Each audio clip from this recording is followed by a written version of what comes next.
March 14, 2026, 4:17 local time, the Strait of Hormuz. Commander David Hale stands in the Combat Information Center of the USS Truxtun, an Arleigh Burke-class destroyer displacing 9,200 tons, and stares at a problem no American naval officer has faced in 38 years. On his radar scope, a single green blip crawls northeast at 12 knots. That blip is the MV Nordic Voyager, a 300,000 deadweight-ton crude carrier loaded with 2 million barrels of Saudi oil worth $156 million. His job is to get that tanker through a gap 21 miles wide. Iranian anti-ship missile batteries sit on both shores. IRGC fast attack craft are somewhere in the dark, and his destroyer, forward deployed for 5 months with a reduced missile loadout, is the only thing standing between that tanker and a crisis that could send oil past $140 a barrel. 12 knots. A destroyer built to sprint at 30-plus knots, crawling at tanker speed through the most dangerous choke point on Earth. The last time the U.S. Navy ran convoy escort operations in the Persian Gulf was 1987, Operation Earnest Will. Back then, the threat was Iranian mines and Swedish-made Boghammer speedboats. The frigate USS Samuel B. Roberts nearly sank after hitting an M08 mine. The Navy lost a helicopter, took casualties, and launched Operation Praying Mantis, the largest American naval battle since World War II. That was a different era, a different Iran. This Iran has Chinese-supplied C-802 anti-ship cruise missiles. It has Noor and Qatar variants with ranges exceeding 120 nautical miles. It has the College Fars anti-ship ballistic missile, a converted Fateh 110 designed specifically to strike moving vessels. And it has thousands of IRGC Naval Forces personnel trained in swarming tactics, staged across dozens of island bases and coastal installations lining both sides of the strait. Commander Hale knows all of this. What he doesn't know is whether tonight's transit will be the one where Iran decides to test American resolve. I'm your host at Navy Axis, where we break down the most critical naval operations shaping global power. Today, we're reconstructing how the United States Navy returned to convoy operations for the first time in nearly 4 decades, and why every transit through Hormuz became a tactical nightmare the Pentagon hadn't trained for. To understand why the USS Truxtun is creeping through hostile waters at 12 knots on a March night in 2026, you have to go back 5 months. October 2025. The Persian Gulf is tense, but manageable. IRGC fast boats conduct their usual harassment, racing toward commercial vessels, circling at high speed, peeling away before anything escalates. The Navy calls it unsafe and unprofessional. Press releases are issued. Warnings are transmitted on bridge-to-bridge radio. The cycle repeats. Then, on November 3rd, something changes. 3 IRGC Boghammer-type fast attack craft intercept the MT Coral Energy, a Liberian-flagged chemical tanker, in the eastbound traffic separation lane. Instead of the usual high-speed pass, the boats match the tanker's speed and hold formation alongside for 47 minutes. One boat maneuvers directly across the tanker's bow, forcing an emergency course change that nearly drives the vessel outside the navigation channel. 5 days later, November 8th, the MT Aegean carrier, a Greek-flagged VLCC, reports 2 IRGC speedboats approaching from Abu Musa Island at over 40 knots. The boats close to within 200 yards and begin circling the tanker. A crew member on the bridge wing captures video showing armed personnel aboard the IRGC vessels aiming what appears to be a mounted weapon system at the tanker's superstructure. November 11th, 3 days later. The MT Stavanger Princess, a Norwegian-flagged crude carrier, is approached by 4 IRGC boats in the narrowest section of the strait. This time, the Iranians don't circle. They match course and speed, boxing the tanker in a diamond formation for over an hour. The tanker's master transmits a distress call. The nearest U.S. Navy warship, the destroyer USS Halsey, is 93 nautical miles away, conducting exercises with the Bahrain-based patrol coastal fleet. By the time the Halsey reaches the area, the IRGC boats are gone. 3 incidents, 8 days, a pattern. At U.S. 5th Fleet headquarters in Manama, Bahrain, analysts pull the data. Harassment incidents in the Strait of Hormuz had averaged 2 per month through the first 3 quarters of 2025. 3 in a single week represents a 600% spike. More importantly, the tactics have changed. These aren't standard provocation runs, flyby maneuvers designed to generate propaganda footage. These are sustained, close-range intercepts targeting specific commercial vessels. The question analysts couldn't answer in November: why these 3 tankers? The Coral Energy carried South Korean petrochemical feedstock. The Aegean carrier was loaded with Saudi crude bound for Rotterdam. The Stavanger Princess carried Emirati condensate destined for India. 3 different cargo types, 3 different flag states, 3 different destinations. No obvious targeting logic. The answer came 6 weeks later, buried in a shipping insurance report that wasn't intended for public consumption. December 17, 2025. Lloyd's of London, the world's oldest and largest insurance market, quietly circulates an advisory to its syndicate members. The advisory reclassifies the Strait of Hormuz from elevated risk to high risk. War risk premiums for vessels transiting the strait increase from 0.5% of hull value to 1.75%. For a VLCC worth $120 million, that's a jump from $600,000 per transit to $2.1 million per transit. Within 48 hours, 3 major tanker operators announced route diversions. Rather than transit Hormuz, their vessels will take the long route, south around the Cape of Good Hope, adding 14 days and $800,000 in fuel costs per voyage. But $800,000 is cheaper than $2.1 million in insurance premiums for a 20-minute transit through a strait where IRGC boats are boxing in tankers. The market math is devastating. Approximately 21 million barrels of oil pass through the Strait of Hormuz every day, roughly 21% of global petroleum consumption. When tankers start diverting, the supply bottleneck hits within days. Brent crude, trading at $79 a barrel in early November, crosses $95 by Christmas. By January 6, 2026, it touches $108. The IRGC hasn't fired a single shot. It hasn't seized a single vessel. It has achieved something far more elegant. It has made the Strait of Hormuz economically unviable through the insurance market. This was the threat no one at the Pentagon had wargamed. Not a missile strike, not a mine, a spreadsheet. January 2026. Washington is under pressure from every direction. European allies, dependent on Gulf oil transiting Hormuz, demand American action. Germany's foreign minister calls for immediate restoration of freedom of navigation. France deploys the frigate Auvergne to the Gulf, but makes clear it won't conduct solo patrols. The UK, already stretched thin with HMS Diamond deployed to the Red Sea against Houthi attacks, signals that it cannot contribute additional surface combatants. On January 15th, the National Security Council convenes a principals meeting at the White House. The options on the table range from diplomatic engagement with Tehran to a full-scale naval buildup in the Gulf. According to sources familiar with the deliberations, Secretary of Defense outlined 3 courses of action. Option 1. Increase surveillance and patrol density without direct escort. More ships in the area, faster response times, but no guaranteed protection for individual tankers. Cost, moderate, risk. Another incident occurs before a warship can respond. Insurance markets remain spooked. Option 2. Direct convoy escort. Assign destroyers to physically accompany commercial tankers through the strait. This is what the Navy did in 1987 to 88 during Earnest Will. It's the most visible and reassuring option. It also requires the most assets and creates the greatest tactical vulnerability.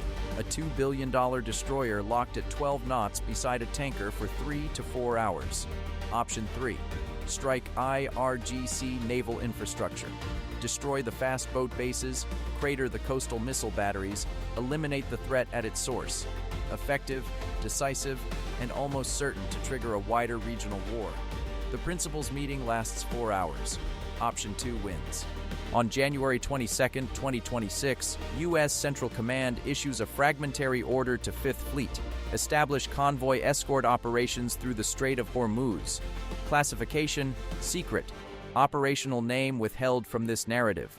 The first escort is scheduled for February 3rd, but between the order and the execution lies a gap that nearly derails the entire mission.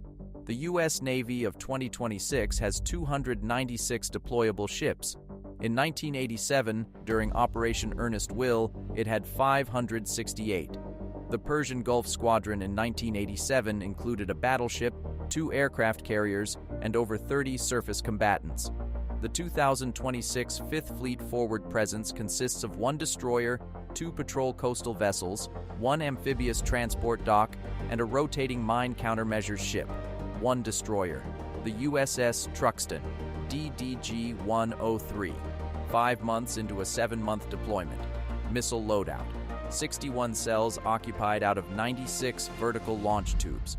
35 cells had been expended during a Red Sea ballistic missile defense rotation in October, and replenishment hadn't been scheduled until the Truxtun returned to port.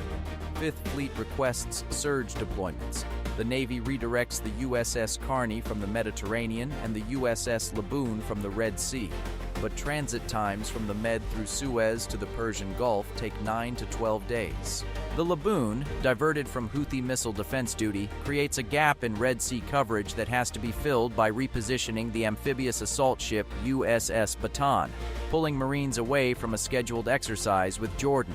Every move creates a new hole somewhere else. February 3rd, 2026. The USS Truxtun takes its position alongside the MV Pacific Endurance, a 280,000-ton crude carrier flagged in the Marshall Islands, at the southern approach to the Strait of Hormuz. The convoy formation is simple. The Truxtun takes station 1,500 yards off the tanker's starboard quarter, close enough to provide point defense, far enough to maneuver independently if engaged. An MH-60R Seahawk helicopter from the Truxtun's air detachment flies ahead of the formation, scanning for surface contacts with its AN/APS-153 radar. Speed, 12 knots. The tanker's maximum safe speed in the traffic separation scheme. For a destroyer captain accustomed to 30-knot sprints and high-speed anti-submarine maneuvers, 12 knots feels like standing still. At 12 knots, the Truxtun's maneuverability is drastically reduced. Its ability to unmask weapon systems, present a minimal radar cross-section, or evade incoming missiles is compromised. The ship is essentially a floating shield. The first transit takes 3 hours and 47 minutes. The IRGC does nothing. No fast boats, no drones, no radar emissions from coastal batteries. The strait is eerily quiet. Sources familiar with the operation describe the mood in CIC after the first escort as a mixture of relief and deep unease. The Iranians were watching. The lack of response wasn't passivity, it was assessment. The second escort, February 6th, is different. 22 minutes into the transit, the Truxtun's electronic warfare suite detects a J-band surface search radar emanating from Keshem Island, the largest island in the strait. The radar signature matches an Iranian Kashef-2 coastal surveillance system, standard detection equipment, not a fire control radar. Not yet. Then, at 5:03 local time, the Seahawk spots them. 2 small surface contacts emerging from the IRGC naval base at Bandar Abbas, heading southeast at 35 knots. Then 2 more from Keshem Island. Then 3 from Abu Musa, 7 fast attack craft, converging on the convoy's track from 3 different directions. Commander Hale orders general quarters. The Truxtun's crew races to battle stations in under 3 minutes. The Aegis combat system initializes full track management. Every radar on the ship goes active. SPY-1D phased array sweeping the horizon, fire control radars warming their transmitters. And this is where the tactical dilemma becomes real. Going active with the SPY-1D tells the Iranians exactly where the convoy is, its speed, its heading, and the precise radar capabilities of the escort. Every emission is intelligence the IRGC will catalog for future operations. But going passive, keeping radars silent, means relying on the Seahawk and passive electronic surveillance to track 7 fast-closing contacts in a confined waterway at night. Hale keeps the radars active. He doesn't have the luxury of emissions discipline. Not at 12 knots. Not in a 21-mile-wide strait with a 300,000-ton tanker beside him. The IRGC boats close to 8 nautical miles. Then 5. then 3. At 3 nautical miles, the Truxtun transmits warnings on International Maritime Channel 16 and the IRGC common frequency. Iranian naval vessels, this is United States Navy warship. You are approaching a coalition vessel conducting lawful transit. Alter your course immediately. No response. 2 nautical miles, the Truxtun's 5-inch gun mount, the Mark 45 Mod 4, capable of firing 20 rounds per minute at targets up to 13 nautical miles, trains toward the lead contact. The forward phalanx CIWS, the 20mm Gatling gun designed as a last-ditch anti-missile defense, unlocks from its stowed position and begins tracking. At 1,800 yards, the IRGC boats slow. They match the convoy's speed, 12 knots. They take formation, 3 ahead, 2 abeam, 2 astern. A box around the convoy. For the next 51 minutes, the USS Truxtun and its tanker charge transit the narrowest section of the Strait of Hormuz, surrounded by 7 IRGC fast attack craft, none of which respond to radio calls, none of which make hostile gestures, and all of which are inside the minimum engagement range for the Truxtun's SM-2 missiles, too close for area defense missiles, too numerous for the single 5-inch gun to engage simultaneously. If they attack, the first seconds will determine everything. They don't attack. At the eastern edge of the strait, the IRGC boats peel away and return to their bases. The transit is complete. But the intelligence value of those 51 minutes is enormous for the Iranians. They now know the Truxtun's radar emissions profile during escort operations. They know the convoy's speed, spacing, and formation doctrine. They know exactly how close they can get before the destroyer reacts. And they know the rules of engagement don't allow the Americans to fire first. This was the vulnerability, not a missile gap, not a technology deficit, a rules gap. The rules of engagement governing escort operations in the Strait of Hormuz were drafted by lawyers at Central Command's legal office, approved by the Pentagon, and reviewed by the National Security Council. They permitted defensive action only in response to demonstrated hostile intent, defined as a weapon system locked on, a weapon fired, or an imminent attack in progress. 7 boats circling at 1,800 yards? Aggressive, provocative, unprofessional, but not hostile intent under the ROE. Subscribe if you want to understand how decisions like these reshape the balance of power in the world's most volatile waterway. The third escort, February 10th, introduces a new variable: drones. As the convoy enters the strait, this time the USS Carney has arrived and takes escort duty. An IRGC Mohajer 6 unmanned aerial vehicle appears on radar at 8,000 feet, orbiting 5 nautical miles ahead of the formation. The Mohajer 6 carries a synthetic aperture radar and electro-optical camera capable of identifying vessel types and reading hull numbers from altitude. The drone shadows the convoy for the entire transit. 2 hours and 53 minutes of continuous overhead surveillance. It maps the Carney's radar emissions, records the defensive formation, times the Seahawk helicopter's patrol pattern, and presumably transmits everything in real time to IRGC intelligence. The Carney's captain requests permission to engage. The drone is unarmed.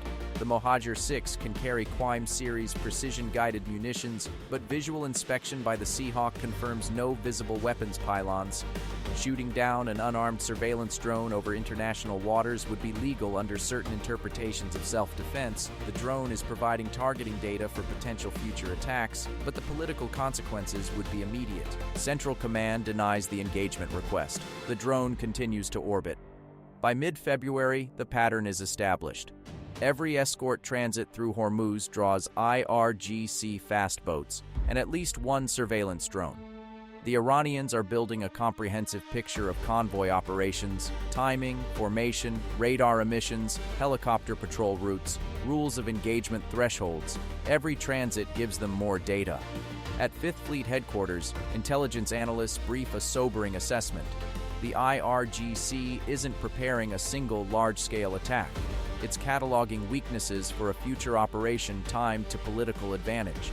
When Tehran decides to act, whether in response to nuclear negotiations collapsing, sanctions tightening, or an Israeli strike, it will have a detailed operational playbook for defeating American convoy escorts. The Navy is teaching the Iranians how to beat the Navy. This assessment reaches the Pentagon on February 19th.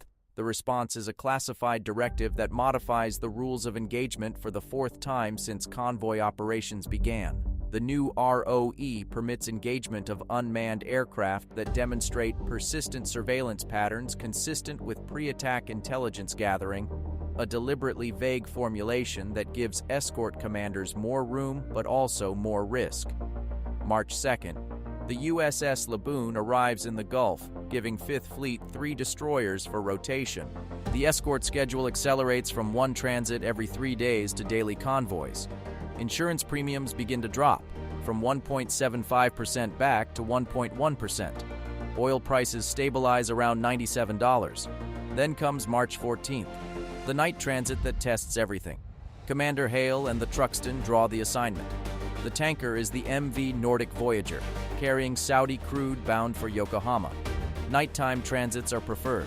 Reduced visual detection, fewer commercial vessels in the traffic lanes, cooler temperatures improving radar performance. At 0348, the Seahawk reports 8 surface contacts emerging from Jask on the Iranian coast east of the strait. Fast movers, 40-plus knots, heading west toward the convoy track. Simultaneously, electronic warfare detects a new radar emission, not the familiar Keshef-2 surveillance system. This is a Bavar 373 fire control radar, Iran's indigenous long-range surface-to-air missile system, an S-300 derivative, located on the Larak Island battery, 14 nautical miles from the convoy track. The radar isn't tracking the ships, it's tracking the Seahawk. A surface-to-air threat to the helicopter changes the equation. If the IRGC shoots down the Seahawk, the convoy loses its primary forward surveillance asset in the middle of the strait at night, with 8 fast boats closing. Hale faces a decision tree with no good branches. Recall the Seahawk and lose situational awareness ahead of the formation. Keep the helicopter airborne and risk losing it to a missile it may not be able to detect in time. Illuminate the Bavar 373 site with fire control radar, a clear signal that the destroyer is prepared to engage, and risk triggering exactly the escalation the ROE is designed to prevent. He has less than 3 minutes to decide. The fast boats are closing at 40 knots. 14 nautical miles become 7 in roughly 12 minutes. Hale recalls the helicopter to a position behind the formation, using the Truxtun's own superstructure as a radar shadow to mask it from the Bavar 373. He orders the electronic warfare team to begin active jamming on the fire control frequency, degrading the Bavar's tracking solution without destroying the radar itself, and he sends a flash message to 5th Fleet. Hostile fire control radar illumination, 8 fast attack craft inbound, request weapons free. The response from Manama takes 4 minutes. 4 minutes during which the fast boats close to 11 nautical miles. The response: weapons tight. Engage only if fired upon. Acknowledge. Weapons tight.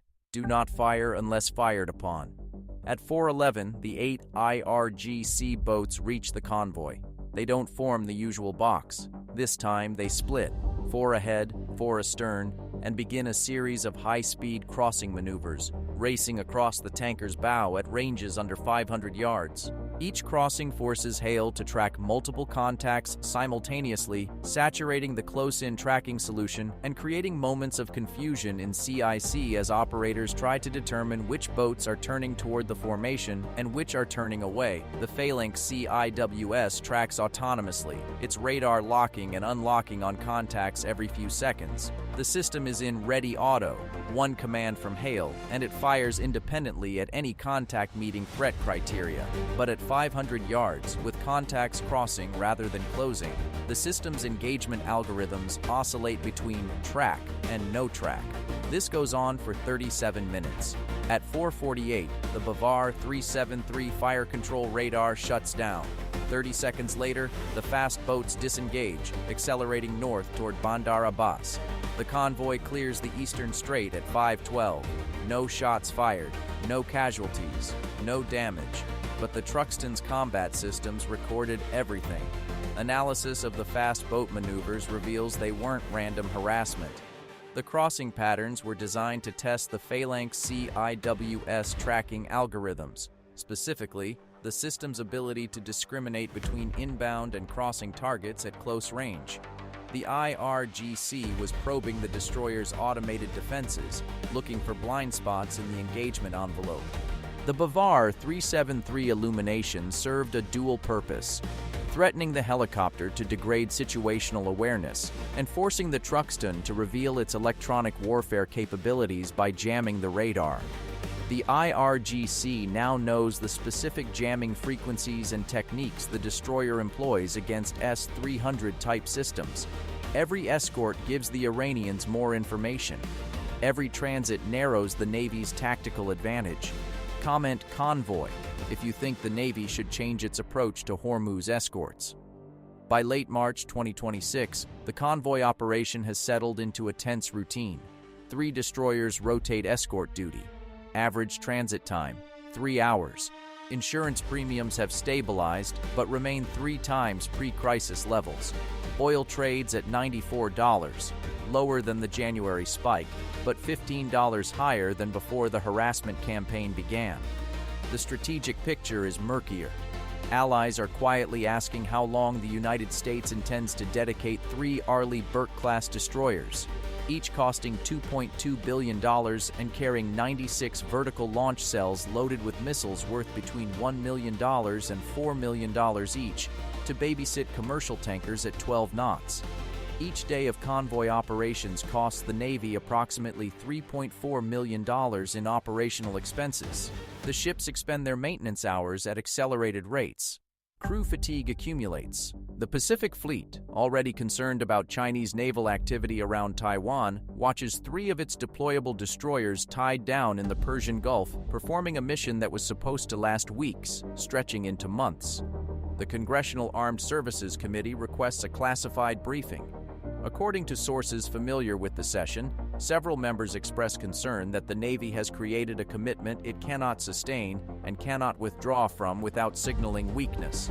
One member reportedly states that the IRGC has achieved strategic effect at near zero cost, tying down billions of dollars in American naval assets with speedboats and drones. The Iranians appear to agree. In early April 2026, IRGC Navy Commander Rear Admiral Alireza Tangsiri gives a televised interview. He doesn't mention the convoy escorts directly. He doesn't need to. He discusses Iran's naval strategy in the Persian Gulf, describing it as asymmetric persistence. He references the Strait of Hormuz as Iran's natural defense line and notes that Iran's geographic position gives it permanent access to the waterway, while American ships must travel 12,000 miles to reach it. The implication is clear. Iran can sustain this level of pressure indefinitely. The United States cannot. As of early April 2026, convoy escort operations continue. The USS Truxtun has completed its deployment and been relieved by the USS Cole, the same destroyer that survived a suicide boat attack in Yemen's Aden Harbor in 2000, an attack that exposed exactly the kind of small boat vulnerability the IRGC is now probing at industrial scale. The operational costs mount, the intelligence bleed continues, and the fundamental question remains unanswered. The United States Navy, the most powerful maritime force in human history, with 11 nuclear-powered aircraft carriers, 72 submarines, and nearly 300 surface combatants, is being strategically constrained by a fleet of fiberglass speedboats, commercial drones, and an insurance spreadsheet. The last time the Navy ran convoy operations in the Persian Gulf, it ended with Operation Praying Mantis, the destruction of 2 Iranian frigates, a gunboat, and 3 speedboats in a single afternoon. That was 1988. The Navy was larger, the geopolitical stakes were smaller, and Iran didn't have anti-ship ballistic missiles. The next chapter of this story hasn't been written yet, but the geometry hasn't changed. 21 miles wide, 21 million barrels a day, and a question that has haunted naval planners since the age of sail. How do you protect the thing you can't afford to lose, in the place you can't afford to fight? No one in Washington has the answer, and every day that convoy operations continue without one, the cost of finding out grows higher.